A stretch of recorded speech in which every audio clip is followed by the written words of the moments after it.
You know, we're now into the third week of the campaign, and this week we are going to be seeing manifesto launches. So I know um, the Lib Dems are launching theirs first on Monday. I think the Conservatives are then launching theirs on this week on Tuesday. And I think we're getting Labour's on Thursday. So at one point, probably on Thursday, maybe on Friday. I don't know. We'll see what happens. It just depends how much free time I've got at the moment. Um, I will be sort of looking at, the Labour manifesto, what is in there, and just going through it. We won't probably be like reading it in depth, but we might be like, skim reading it, going through, just reading sort of what's going on, sort of what's in there, sort of familiarizing everyone what's in there essentially. But at least that is the plan. But meanwhile, of course, we should probably mention the fact the D-Day fallout. At the time of doing this, it is um, 11:15 on Sunday, and it honestly feels like something could be about to happen. And I'm like, hmm, hmm, because obviously this D-Day fallout has been very, very, very bad for Rishi Sunak, and ultimately the Saturday all media appearances were cancelled on Saturday, and still no word of anything from Rishi Sunak or anything like that. And just 4 minutes ago, we have had a minister come out and deny that Rishi Sunak is going to resign.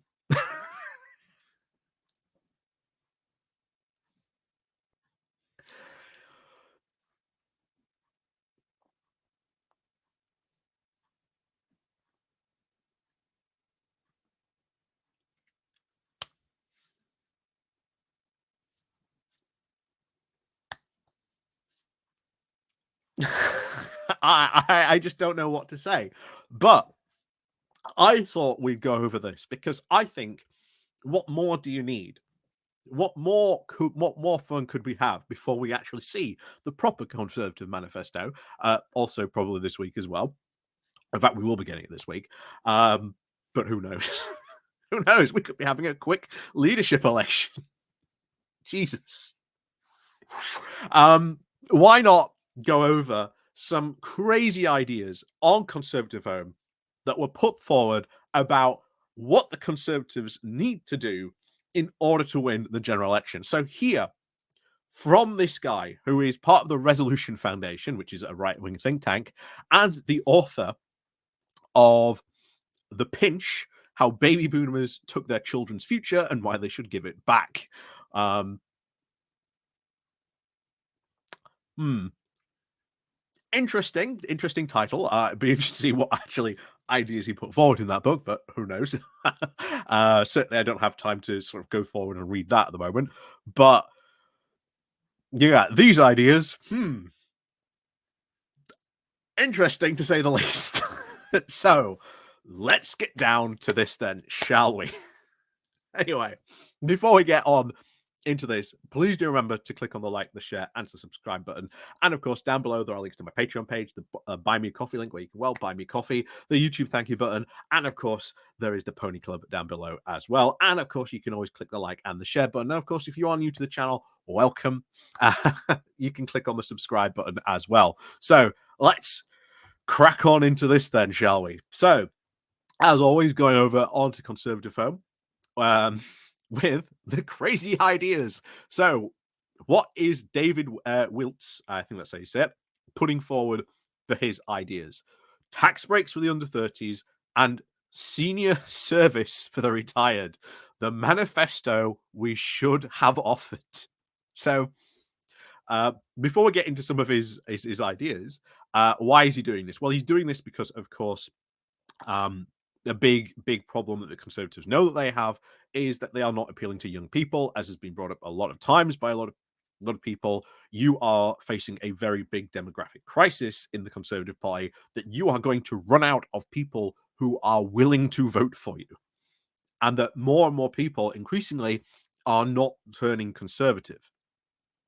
So they are entering a big problem themselves and going, oh my word, maybe we need to, you know, look at young people. And one of the constant things that comes up on Conservative Home is we need to build more houses. We need to build more social housing. We need to build houses. Well, congratulations, guys.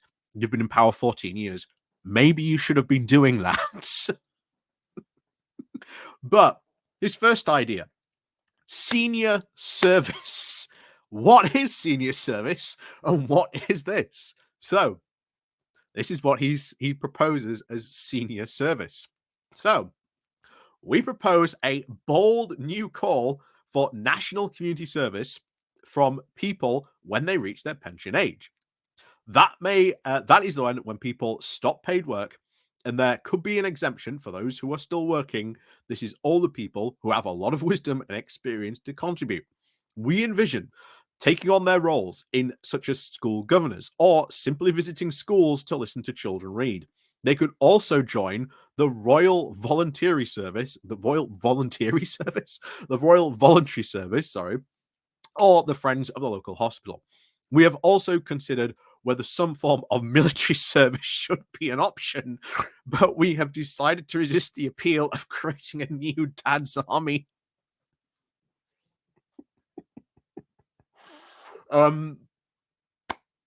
Big question is this actually going to be voluntary, or are you actually going to be insisting that, they do this? And I love the fact that you resisted the call. So resisted the option, shall we say, for military service.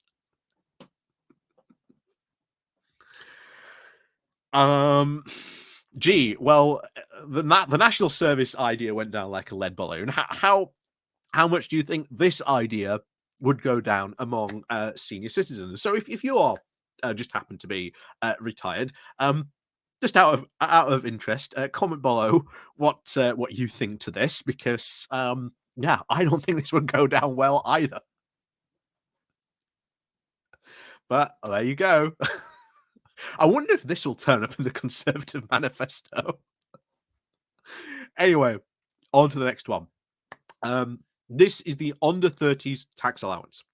He says, or he starts off with, meanwhile, we recognize that young people are feeling real financial pressure. Their earnings are now higher, or in some cases even lower, than they were for people at that same age over 15 years ago. For example, at the age of 30, a millennial born in the late 1980s could expect to earn at least 8% less from those of the cohort born at least 10 years before them.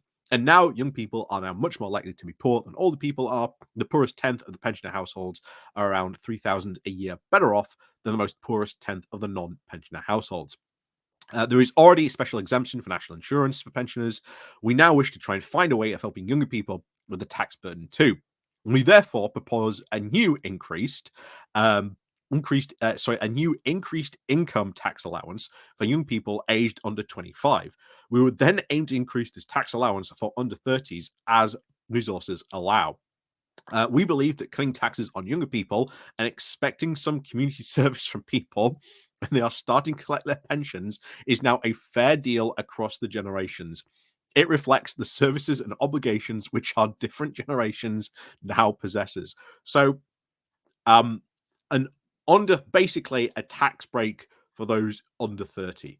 Not a lot of really meaty detail to say how much tax you would lose, of course, if you do that. And maybe, of course, that would also go problem with paying for people's pensions. Because that is, of course, one of the biggest social security cost that is ever increasing, not just pensions, but of course, you know, um, sort of looking people after sort of in old age homes and things like that. That is an ever increasing resource that councils are having to sort of pay for as well. One of the biggest causes of that is putting a lot of councils into financial difficulty, bear in mind. And then we get on to the third one, generational exchange. Hmm, this, what could this be? Methinks so. However, we do understand that there are, of course, ties across the generation which we would obviously wish to try and strengthen. One possibility would be to make these obligations and tax benefits transferable.